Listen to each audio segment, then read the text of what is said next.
আমার মাকে দেখি অন্য গো কিছুই দেখি না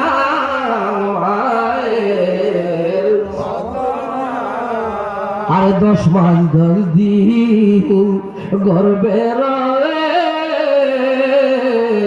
কত কষ্ট করলো মায়ে গো হাইরে 10 মাস 10 দিন গর্বে লয়ে কত কষ্ট করলো মায়ে গো আর সেই মায়ের দুঃখ গো দিলে সেই বাবার কষ্ট গো দিলে জাহান্নামের ওই ঠিকানা